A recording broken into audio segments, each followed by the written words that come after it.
A promessa do Espírito, lição 10. Introdução.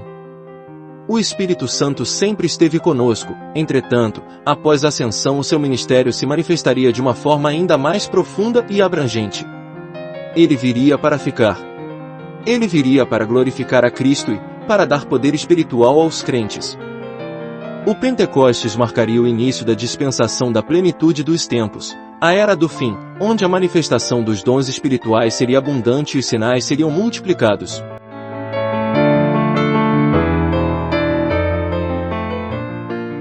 Ponto de número 1. A promessa do Pai. Jesus enviará o Consolador. Mas, quando vier o Consolador, que eu da parte do Pai vos hei de enviar, aquele Espírito da verdade, que procede do Pai, testificará de mim. João 15, verso 26.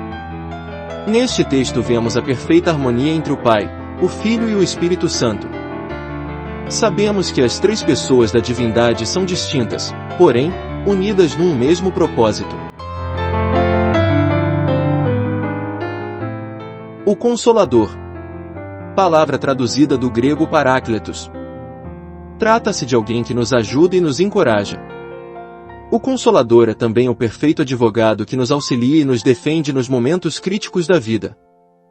A expressão outro Consolador vem do grego allos, identificando o Espírito Santo como uma pessoa distinta das demais pessoas da divindade, porém, exatamente igual a elas em poder, eternidade, sabedoria e santidade.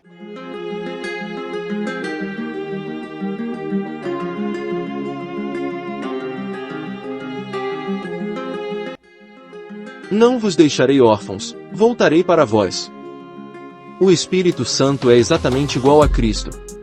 A semelhança é tão perfeita que, a vinda do Espírito Santo, é, na mais profunda expressão da palavra, o retorno do próprio Cristo para a Igreja. É Ele quem faz com que a pessoa de Cristo habite em nós, de maneira que podemos dizer como Paulo, Cristo vive em mim. Ele é aquele que está intimamente envolvido em nossa conversão, em nosso novo nascimento, bem como em nosso crescimento e no desenvolvimento espiritual. Quando negligenciamos por ignorância ou por indiferença, atraímos para nós a pobreza espiritual.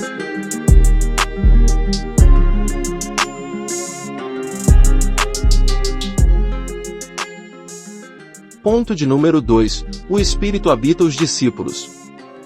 João 20, verso 22. E, havendo dito isso, assoprou sobre eles e disse-lhes: Recebei o Espírito Santo. Este evento aconteceu numa das aparições de Jesus aos apóstolos, entre a ressurreição e a ascensão. Tudo o que Jesus falou e fez neste período teve o propósito de confirmar a sua ressurreição.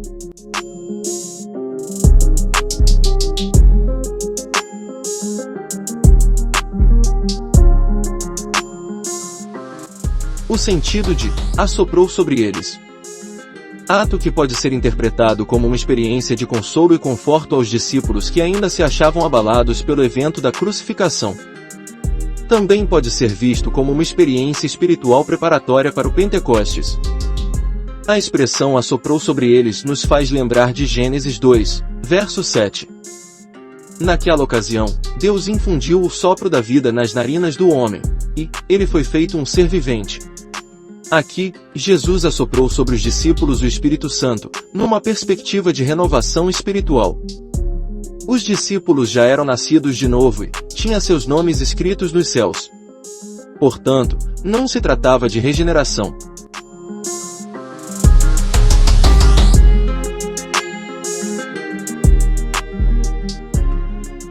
Um episódio anterior ao Pentecostes. Existem vários níveis de experiências com o Espírito Santo. Primeiro, a experiência do convencimento, João 16, verso 11. Essa experiência é facultada ao mundo inteiro. Segundo, a experiência da conversão, 1 Coríntios capítulo 12, verso 3. Nessa ocasião, o Espírito Santo aplica a palavra de Deus para operar a fé salvadora. Terceiro, a experiência com os dons espirituais, Mateus capítulo 10.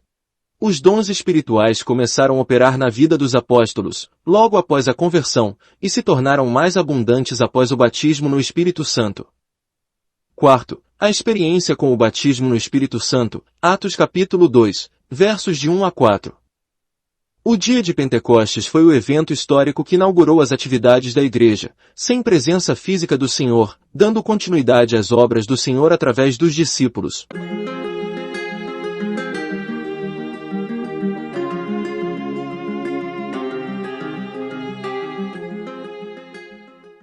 Ponto de número 3. A promessa do Pai no Pentecostes. Os acontecimentos do livro de Atos mostram que o ministério prodigioso do Senhor Jesus continuou sem interrupção.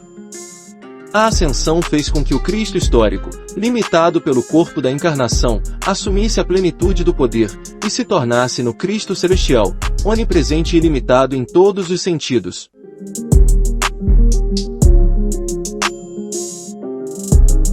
De repente. De repente, veio do céu um som, como de um vento veemente e impetuoso, e encheu toda a casa em que estavam assentados. Atos 2, versos 1 e 2. A expressão não se refere à imprevisibilidade da doação, mas, sim, à soberania de Deus.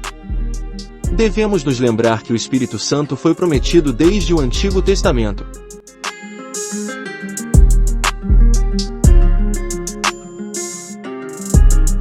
E todos foram cheios do Espírito Santo. O enchimento do Espírito Santo pode acontecer a qualquer momento, conforme o modelo do Pentecostes. Os discípulos fracos e amedrontados se tornaram poderosos e destemidos. Todos foram dotados de capacitação espiritual, a fim de serem testemunhas de Cristo. Os milagres de Cristo continuaram sendo operados pela instrumentalidade dos apóstolos. As multidões unânimes ouviam a mensagem e viam os milagres do Senhor. E a multidão dos que criam no Senhor, tanto homens como mulheres, crescia cada vez mais. Atos 5, versos 14 a 16.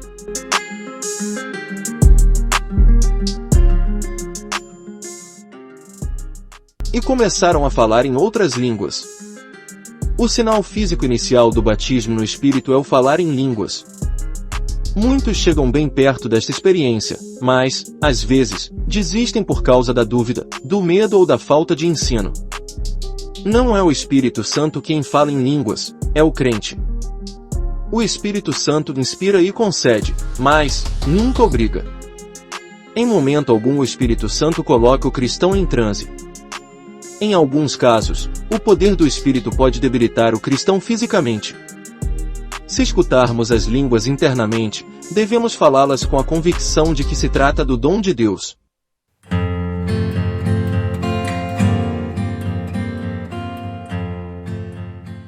No dia de Pentecostes houve 4 sinais que evidenciaram o derramamento do Espírito Santo: o som, o fogo, as línguas estranhas e os idiomas estrangeiros. Desses 4 sinais apenas as línguas estranhas se repetiram nas demais experiências que se seguiram. Por exemplo, na casa de Cornélio, Atos 10, versos 45 e 46. Em Éfeso, Atos 19, versos 6 e 7. A experiência dos discípulos de Éfeso aconteceu mais de 20 anos depois do Pentecostes. O padrão do Espírito Santo continuava como no princípio: os crentes batizados com o Espírito Santo falavam línguas.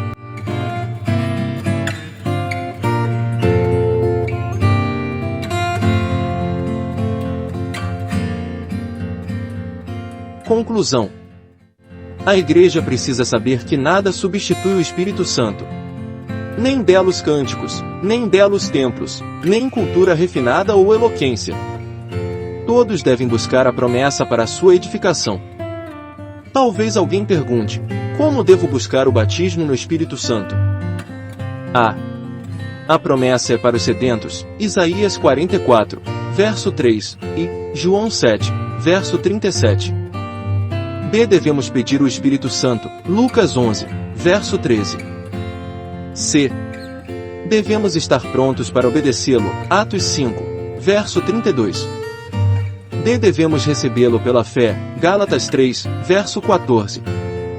Se você está buscando o batismo no Espírito Santo, observe essas recomendações.